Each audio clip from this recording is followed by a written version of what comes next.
संगम युग है खिचड़ी युग, क्योंकि इस युग में सारे संस्कार निकल कर बाहर आ गए हैं। बाबा ने हमें पांचों युगों की स्टोरी सुनाई है, इसीलिए पांचों प्रकार के संस्कार हमें देखने को मौका मिला है। लेकिन हमारी स्टोरी शुरू हुई थी बाबा के बनने के बाद शूद्र से ब्राह्मण बनना, और ब्राह्मण से अब फरिश्ता बनकर समाप्त करनी है स्टोरी।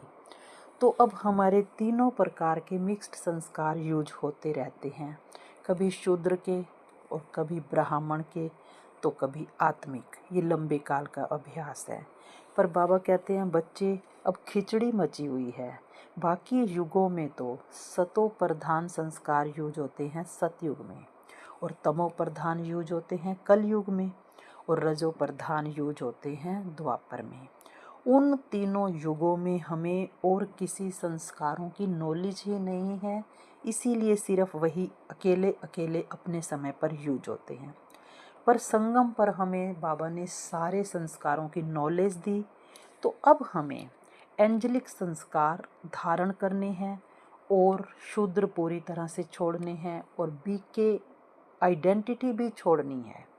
क्योंकि ब्राह्मण से फरिश्ता बनना है, तो ब्राह्मण को भी पकड़ कर नहीं बैठना। तो एंजलिक संस्कार हैं क्या?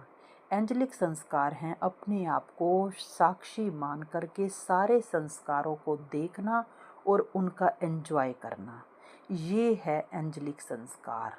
सभी संस्कारों को देखना और बैठ करके बाबा के साथ एंजॉय करना, ये है एंजलिक संस्कार।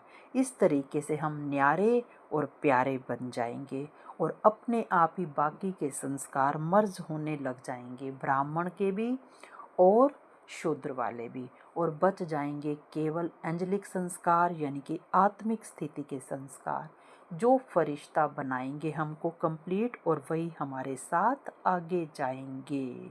तो ये संगम युग है खिचड़ी युग।